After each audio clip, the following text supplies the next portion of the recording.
Coming up next, an interview with one of the nicest guys in the business. It's about one of the catchiest sing-along hits of the last 30 years. Now, the song started out as a rough demo that this artist just put on his website. It's just a throwaway B-side to him. He thought it was good, but just simple song. It was easy to sing, almost like a nursery rhyme. But he soon just forgot about it, till a few years later, when he was playing a concert in a foreign country and he ran out of songs, so he played this old B-side. He was floored when 10,000 people, 10,000 fans knew every word and were singing it in unison. He couldn't believe it. So when he got back home, he did a proper recording of it and he put it out and it blew up. It set a record at the time of being on the charts for almost 2 years. He tells a story next in our exclusive interview on Professor of Rock. Hey, music junkies, Professor of Rock, always here to celebrate the greatest artists and the greatest songs of all time. You know, if this meme applies to you, you're going to dig this channel. That's me to a T. Make sure to subscribe below right now and click the bell so that you never miss out on an episode. So it's time for another edition of our show, Revelations. This is where featured artists share amazing and really rare stories behind their greatest songs and greatest albums. Insight that is not available really anywhere else. Today I have a sit down with truly one of the nicest guys in the business. Just a great guy, great energy. And it's the story of his biggest hit, and it's absolutely fantastic. It's actually hard to believe. He had a demo that he thought was nothing more than a B-side, nothing special. And then due to a great reception that he got from playing it at a show, a live show, as kind of a filler song, he recorded a real version of it, and it became his biggest hit, one of the biggest hits ever. Whether you dig his stuff or not, you gotta hear the story. It's really cool. Here's Jason with the story. Let's jump into We Sing, We Dance, We Steal Things. Classic album cover. I mean, that's an album cover that sticks with you. How about that? Yeah. You won, of course, 2 Grammys, that record. I'm Yours, in my opinion, is a standard of the 21st century. It's just one of those songs that will be alive 500 years from now. Awesome. And it's such a happy song. So many cool things happen with it. I mean, what I love about that song is that you released it as a B-side in 2004, and you didn't, I guess maybe didn't realize the potential of the song until you were singing it in Sweden, right? And you saw everybody singing it together. Tell me about that. Yeah, so I wrote the song in 2004 during the recording of Mr. A to Z, which was my second album, and it didn't make it on the record. It wasn't fully realized. But I started playing it live and noticed very quickly that people reacted to it. So I made it part of my show. I've got tons of material that only lives in my show that's never made it on an album. So I said, no problem, it'll be a live song. And I also put it out, yes, as a B-side, but I put it on my MySpace. That was like a little spot on the internet where I could control the 5-song playlist. And I noticed it was getting a lot of hits, So I thought, okay, I'm definitely gonna play this out. And probably 2-3 years go by, I do a show out in Borlänge, Sweden, which is like BF Sweden. Right. And I thought, who the heck's gonna know me up here? I've never been to Sweden before. We do our set, and there's a good amount of people there, but when we kick into I'm Yours, they came out of every building and alleyway, and they just flooded the street, like easily 10,000 people, singing I'm Yours like it was the Swedish national anthem. I said, what is going on? This song doesn't exist yet, but I guess it does. These people are owning it. And luckily I was going into the studio only a few months later, and I said, I've got to give this song a home. It needs a birthday. So I put it on the album, tried not to make it any different than my original demo other than just put a groove on it. And didn't have any expectations other than I knew people wanted to hear it. And it just continued to take off. And it really was the song that took us global. And I love singing it. Well, you done me in your bed, I felt it. It's a song that I got to mention some of the records because I'm totally one of these chart guys that's totally into that. 76 weeks on the pop charts. Prior to that, in 51-year history, never been done before. A song hadn't ever done that. Number 1 on the mainstream top 40 chart, adult contemporary chart, adult top 40, triple A. First time that's ever happened. And it was on the Latin pop chart and the jazz chart. I mean, that's amazing. Yeah. This shows you the power that's kind of how like Michael Jackson Thriller was, right? It spoke to every genre of music. When a song does that, it can just light up the world. Yeah. And then it's also number one all over the world and top 10 in 11 different countries. And so, did you know that you probably knew this, but it inspired a Bollywood movie? I didn't know that. A Bollywood movie, yeah. Wow. I don't know if I'm saying it right, but not Tonki Sala. Oh, wow. That's great. Isn't that amazing? Wow. I loved your performance of it on Sesame Street. Thank you. Yeah. Highlight of my career. Well, open up your door and be like me. I'd always kind of been looking into that for a long time because I knew that they would do collaborations with artists. And when I'm Yours came around, I thought, please let this be one that we can work with. And Outdoors. to be on that soundstage with those iconic Muppet characters and to work in harmony with them. And everything was really done in one fluid, choreographed performance. We recorded the music in the morning with the Muppet voices. And then when we shot it, we had to figure out how we're all going to move around together around Sesame Street. And it was such a thrill. And I got to bring my nieces and nephews who were perfect Sesame Street age at that time. Spent the whole day there. Highlight of my life. Let's go outdoors.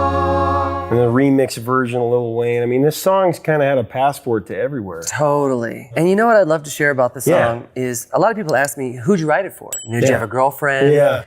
And actually, I didn't have a girlfriend at the time. And when I write songs, to me, the best songs are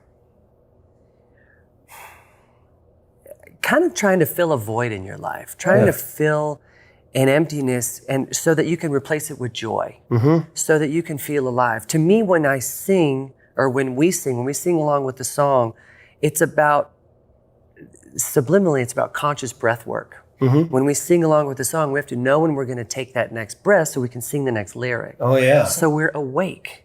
We're not worried about tomorrow. We're not dwelling on the past. We are awake and alive. You're in the moment. In the moment of a song. And that's why concerts feel so good, because you're singing along to all your favorite songs with all these other bodies and you're harmonizing and everyone's awake and having a great time. When I'm writing a song, it's a similar thing. So I'm singing to what I call the great unknown. That's what the indigenous referred to as God. They didn't even want to define God because it was too big to define. So they call it the great unknown. And that's where I think songs come from. Perhaps where dreams come from. It's whatever energy makes our hearts beat. It's what animates us. It's this great unknown energy, right? So I'm singing to the great unknown, saying, make me an instrument. I'm yours. I love that. Giving myself away to the moment. And I'm chugging along on 4 little happy Bob Marley chords. You know? You can write 1,000 songs over these same chords. And the melody just starts to occur. And I try to just stay out of my way. And as the song is born, I do my best to just write it all down, even before I truly know what it means. And when it was all done, probably about 45 minutes, I thought, okay, this is cute. It sounds like a nursery rhyme. Sounds like a kid's song. I'll put it aside and maybe one day play it live, you know. And years later, when I recorded it, I did have a girlfriend. So I would say things like, scooch on over closer, dear, and I'll nibble your ear. Like, that was having a girlfriend. That wasn't in the original version, you know. So a little swagger went into the recorded version. And through the years now, subtleties have changed. I don't say nibble your ear anymore. And I've replaced God forsaken to God intended right to be loved. Love it. Only because at the time I was turning a phrase. When I grew up, I'd hear a lot of God forsaken this, God forsaken that. Right. But that really means in the absence of God, it's our right to be loved. And I've changed my attitude on that.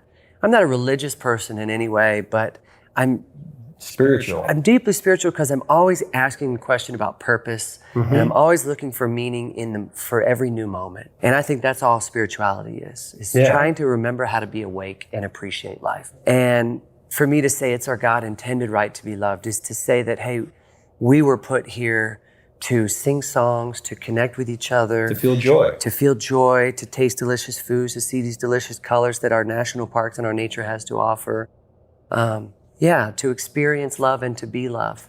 I think the only thing we're ever saying is, I love you or I want love. Those are the only 2 things we ever say. Right. People who are protesting and lashing out, they're just saying, I want love. They just want to be heard. It's true. Yeah. I love it. I mean, 500 million views and counting. And you know, I'm going to add this. There was a period too when the song was just killing hundreds of millions on YouTube, and then Warner Brothers took all their content off YouTube for a while because of just a dispute with stuff. So I lost all those millions of views, and then when it came back on, it started all over. I don't know. I'm grateful that anybody's even seen it. And that video came about because I didn't want to make a music video. Music videos are a little nerve-wracking to me, just because you have to create a visual story and do some acting. And I really just wanted to go on vacation. And so we made a deal. We're like, look, can we bring a camera crew on your vacation for 2 days? And so we did. And we just hiked around Hawaii.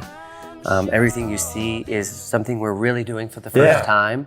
You know, hey, we heard there's a waterfall up here. Let's go check out the waterfall. Hey, these guys will give you a ride in the back of their truck to the skate park. You should go see that. Okay, let's get on that and let's go do that. And the last shot was actually the last shot that was filmed. Yeah, the party scene. Yeah. So a lot of the crew knew people in the North Shore. They're like, hey, let's have a little cookout over at my buddy's house, and we'll go and we'll end the day there. So it all happened sequentially.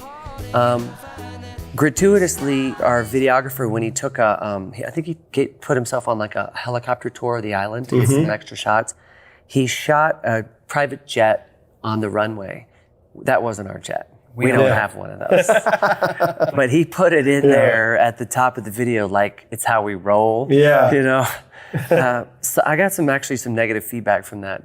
Oh. People were like, why are you trying to promote, these luxurious things? Yeah.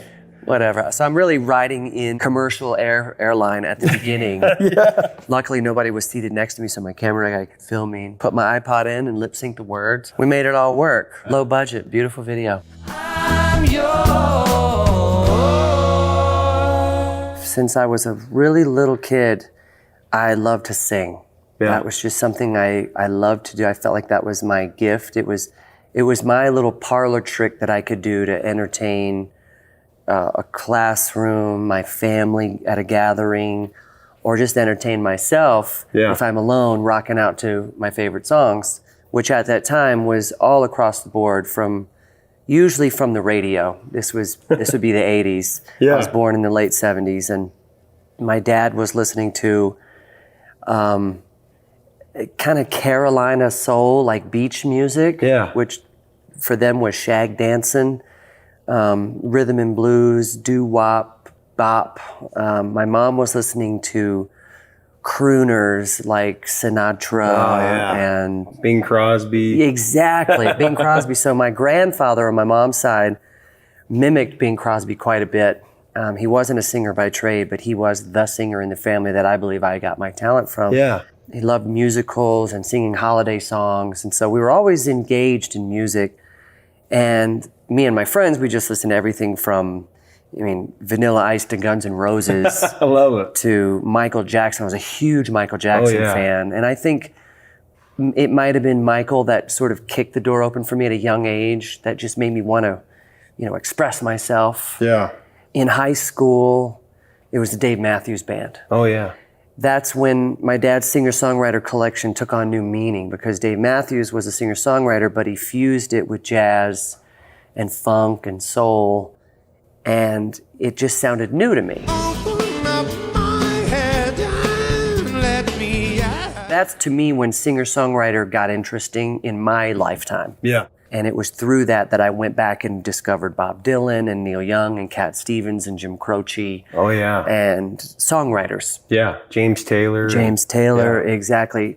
Who prior to Dave Matthews, I didn't really connect with those guys. Mm-hmm. For some reason, Dave Matthews was my gateway drug. And after that, it's still growing, discovering Grateful Dead and Michael Franks, who is a great singer-songwriter, but falls more into that jazz category. It's been ongoing, and all from a love of singing. Yeah. Yeah. Hey, leave us a comment about Jason Mraz and his classic hit, I'm Yours. Isn't that a cool story? It's just once-in-a-lifetime kind of stuff there. He's a good guy. Let us know your memories, your thoughts, stories behind the song. If you dig this content, you know what? We would love to have you subscribe below, be a permanent part of this channel. You never know from day to day who we're going to have on here. We're going to get the story behind every great song out there. You wait. Till next time, 3 chords and the truth, my friends.